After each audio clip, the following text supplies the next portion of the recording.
नगर निकाय चुनावों के नतीजे आने के बाद चेयरपर्सन पद की उम्मीदवार उपमा यादव के पति एवं पूर्व जिला प्रमुख सतीश यादव ने रेवाड़ी वासियों को नव वर्ष की शुभकामनाएं देने के बाद कहा कि सभी का तहे दिल से धन्यवाद और कहा भले ही वह चुनाव हार गए लेकिन इन्होंने जो वादे जनता से किए थे वे आज भी उन पर अटल हैं। उन्होंने अपनी हार स्वीकार करते हुए अपने मन की वेदना व्यक्त की कि वोटिंग के दिन 4-5 पोलिंग बूथ्स पर दोनों ईवीएम मशीन एक साथ रखी थी, जिस कारण मतदाताओं को कंफ्यूजन हुआ और बटन गलत दबते चले गए, जो कि इनकी हार का मुख्य कारण है।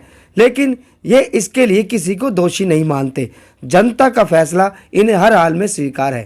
कटते चले जाते तो और अब मैं वो कभी नहीं आने दूंगा। मैंने आज ही अपने घर से फैसला करके चला हूँ कि हम बेटा काम कारोबार करेगा, व्यापार करेगा। सतीश ने अपना पूरा जीवन, अब मेरे लिए कोई प्राथमिकता नहीं कुछ भी, ना मेरे लिए कहीं विदेश घूमना प्राथमिकता, ना मेरे लिए दिल्ली जाना प्राथमिकता, ना मेरे लिए किसी नेता की आज लगाना प्राथमिकता। मेरे लिए केवल ये मेरी बेटी प्राथमिकता है, मेरे भाई मेरे लिए मेरा शहर है, क्योंकि उन्होंने मेरे से हमेशा उम्मीद रखी है और मेरे भाग्य ने उनकी उम्मीद को तोड़ा है। उन्होंने कभी मेरी मदद करने में कोई कसर नहीं।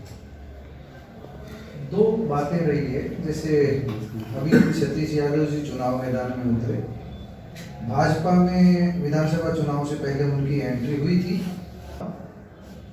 और उसके बाद में अभी चुनाव मैदान में उतरे। बीच में कई बार भाषण सुने लोगों ने, मोदी जी के प्रति आपने प्यार भी अपना व्यक्त किया, ऐसा मेरी जानकारी में है।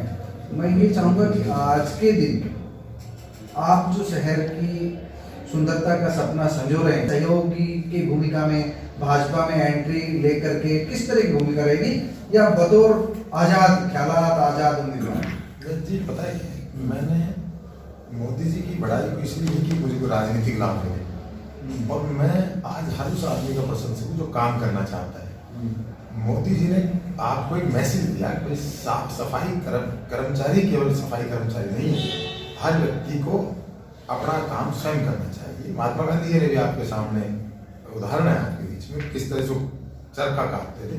आज भी हम उस चीज का जिक्र करते हैं कि वो उतना ही काटते थे। शायद आपको गीता का अगर सही ज्ञान की बात करोगे तो महात्मा गांधी जी से आपको मिलेगा, उतना ही काटते थे जितना, अगर चरखा नहीं काटते थे तो भोजन नहीं करते थे। शायद आपको कभी पढ़ना, लोग उन बातों को चर्चा नहीं करना चाहते। आज में मोदी जी केवल इसलिए नहीं भाई वो प्रधानमंत्री, उनसे मुझे कोई बहुत बड़ा लाभ ले, नहीं, उन्होंने एक आपको मैसेज दिया है कि जब आपका देश का प्रधानमंत्री सफाई कर्मचारी बन सकता है तो आप क्यों नहीं, मैं क्यों नहीं।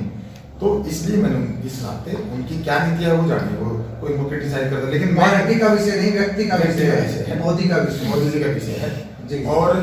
और रही बात इसकी, हर जन का ही कर्तव्य बनता है जो आपकी सरकार है उसकी मदद करे, ना कि उसकी टांग खिंचाई करे। मेरा पिछला आप इतिहास देख लीजिए, मैंने कभी शहर में रोड जाम नहीं होने दी, मैंने कहीं रोड जाम हुए तो मैंने जाके खुलवाए, अपनी जेब से भी मैंने यथासंभव मदद करके आया।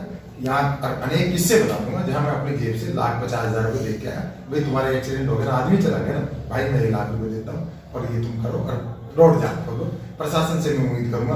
पीछे एक लड़के का, हमारे ठठेरे समाज का, मेरे एक पड़ोसी था, उसको मर्डर हो गया, वो लोग डेड बॉडी, मैं वहां जाके उस परिवार की मदद करके मैंने कहा जाम नहीं, सड़क जाम नहीं करोगे। सड़क जाम अगर आप जा रहे हो, अभी मेरी बेटी जा रही है, स्कूल जा रही है, कॉलेज जा रही है, बीमार है, इसका क्या कसूर है? इसको आगे बढ़ाते जाना, जो आप सड़क जाम हो रहा है किसान आंदोलन में, इसको भी जोड़ना, बढ़ाते जाना। मैं इसका भी नहीं, आज सरकार को भी सोचना चाहिए। आज निरंतर जो किसान जिस तरह से बैठे हैं, लेकिन एक सिस्टम खराब हो गया। हम अब जैसे मैं आपके माध्यम से कोई मैसेज देना चाहूँ, नहीं जाएगा। अगर 20 आदमी लेकर रोड पे बैठ जाऊँ, मैसेज जाएगा, ये तरीका गलत है। आपका मीडिया भी आ जाएगा, सब लोग आ जाएंगे, उसको हाईलाइट करेंगे। तो ये जो मैं क्या कहता हूँ, जब भी नेताओं के घर भीड़ है, समझ लीजिए सिस्टम खराब है।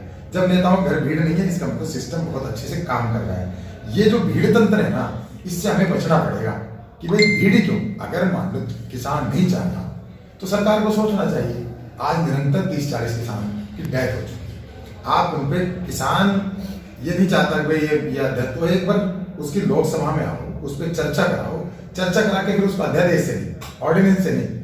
और जो किसान से बेहतर पत्रकारिता को आपसे बेहतर मैं नहीं समझ सकता, जर्नलिज्म आपने किया, मैंने नहीं। इसी तरह से किसान अपनी परेशानी को किसान समझता है। आज तक मैं किसी एक पार्टी की बात नहीं करता, निरंतर अगर कोई सबसे ज्यादा नीचे आया है, गरीबी की तरफ बढ़ा है, तो किसान बढ़ा है। सबसे ज्यादा मजदूर बने हैं तो किसान बने, पहले किसान तब वो मजदूर हो गया अपने खेत में। तो ये जो व्यवस्था है, और आपका कृषि प्रधान देश रहा है, हम अगर आज भी अगर कोविड के टाइम में भी किसी कोई सबसे नीचे कोई चीज नहीं गई तो किसान नहीं गया, उसी देश को बचाया। हमें रोटी जो मिली है किसान की वजह से, इंडस्ट्री बंद हो गई, आपके ट्रक रुक गए, आपके हॉस्पिटल रुक गए, आपके मॉल सिनेमा हॉल रुक गए, लेकिन किसान खेत में खड़ा है। तो इसलिए मोदी जी से बहुत ज्यादा उम्मीदें हैं लोगों को, क्योंकि पार्टी को वोट नहीं दिया लोगों ने, फिर कह रहा हूँ सिर्फ मोदी जी को दिए। तो आज मोदी जी को बड़ा दिल दिखाते हुए किसानों की तरफ जाना। मोदी जी बताइए, एक चूक हुई, आपने अगर बूथ चेक किया तो मैं कोई ईवीएम नहीं खेलूंगा, ये बेकार की चीज है। मतलब आप सिस्टम को, आप सरकार में जाना चाहते हो, सिस्टम को चैलेंज करना चाहते हो, ये बड़ी पार्टियों का काम है, वो देखें। मशीनें यूं रखती, ये सेक्टर 3 में रखी, मॉडल टाउन में, हंसनगर में, दोनों मशीनें ऐसे साथ रखती। अब वहां बीजेपी के कैंडिडेट मजबूत थे। बीजेपी कैंडिडेट कैसे मजबूत थे? वहां से तो अग्रवाल साहब लड़ रहे थे इससे, सेक्टर 3 से मजबूत कैंडिडेट थे, वैसे समाज के कैंडिडेट थे, सारे एक हो गए। अब ये जब एक साथ रखी है तो उन्होंने मान लो पहले मेरी कोई देना चाहता था, वो पहले दब गया कमल का, अब वो देखा दूसरे में घड़ी नहीं है, ये हकीकत है। ऐसे ही मजबूत था हंसनगर में भूपेंद्र गुप्ता, उन्होंने भी अपना कमल का फूल समझा थे, लेकिन ऊपर भूपेंद्र को देना, नीचे भूपेंद्र, ऊपर मुझे देना चाहते तो दोनों साथ रखे, कंफ्यूजन हो गया। ऐसे ही मॉल टाउन में निहाल मजबूत था, और निहाल सिंह के साथ साथ वो मशीन रखी गई, वो दबा दिया। तो ये जो है ना, ये 4-5 जगह ये गड़बड़ हुई है, और वो अलग अलग नहीं थी, अलग अलग नहीं थी। आप पता कर लो, मतलब आप तो अभी पता कर लो, मैंने अपनी पूरा निष्कर्ष निकाला कि मेरे से चूक कहाँ हुई। मैं अपना, मेरा जो था ना निशान, वो मेरा पूरी तरह से नहीं। आज भी अगर आप पूछो रेवाड़ी में तो अपनी जीत मान रहे हैं, लेकिन अब मैं ये बात बार बार कह के ना मैं खींच बिठाऊंगा। नहीं सुनो, हमने तो अपनी हार स्वीकार कर ली, चाहे रीजन कुछ भी रहे हो, हार के हमने स्वीकार किया। मैं ना इसको ये कहना चाहता कि भाई वो फलाने की गलती है, प्रशासन की गलती है, मैंने मान लिया ना कि हम दोनों भाग्य की गलती है, और अभी हमारा वो दरवाजा खुला नहीं है, उस प्रभु के घर देर है, अंधेर नहीं है। तो ये एक सिस्टम में, मतलब ऐसा नहीं कि हम जानबूझ के किया होगा, लेकिन जो कोई प्रिजाइडिंग आए, उन्होंने जैसे अलग अलग केबिन बना रखे थे कई जगह थी, एक मशीन यहाँ उस पर लिखा हुआ था प्रधान, और इस पे पार्सल, ये 5-4 वार्डों में ऐसे रखी थी, वहां यूं रखी, कट्टी नजदीक नहीं रखी, यूं सेम रखी है, यूं सेम फर्क पड़े उस पर। तो इसलिए मैं ना इस जनादेश का अनादर करना चाहता, मैं ना जो जीत गए ना मैं उनका अनादर करना चाहता, ना मैं सरकार का अनादर करना चाहता। वो हमारे कर्मचारी भाई थे, वो किसी से लालच में ऐसा नहीं करेंगे। ऐसा नहीं है कि उनको सरकार का वो इंटेंशनली नहीं, वो उन्होंने ऐसे रख दी, और वो ऐसे रख दी, वो एक गलती हो गई, और वो मेरे को भारी पड़ गई। तो अब उसमें भाग्य का झगड़ा है, और भाग्य से ऊपर कुछ भी नहीं है। तो हम अपने भाग्य को देंगे, हम किसी को चूक नहीं। मैं कहता हूँ जितना शानदार मीडिया ने अपने को मतलब दिखाया, सभी ने यूट्यूब पे, मैं कहता हूँ कमाल है। मैं भाई, लोग तो बाद में ना कमियां निकालते किसी में, भाई मैं तो आपका फिर एक बार आभारी, मतलब ऐसे आभारी हूँ भाई, ऐसा आप लोगों ने जो किया वो निरंतर। और मैं तो सब जीवन में हार जीत, मैं एक शहर का मतलब जिम्मेदार नागरिक हूँ, और धैर्य भी है, तो मैं सब अपनी ड्यूटी आपको पूरी करते हैं। मेरा सपना है मेरी रेवाड़ी अच्छा हो जाए, क्योंकि हम सब इसमें रहते हैं। अभी आप स्कूटर पे आए हो, मोटरसाइकिल पे आए हो, पता नहीं कल मैं रोहतक का देख रहा था, यूट्यूब पे आ रहा था, भाई साहब कांड आया, कूद के मोटरसाइकिल इन्हीं अब तो बंद होगी ना साइकिल, तो ये लोग ऐसे बोल रहे हैं।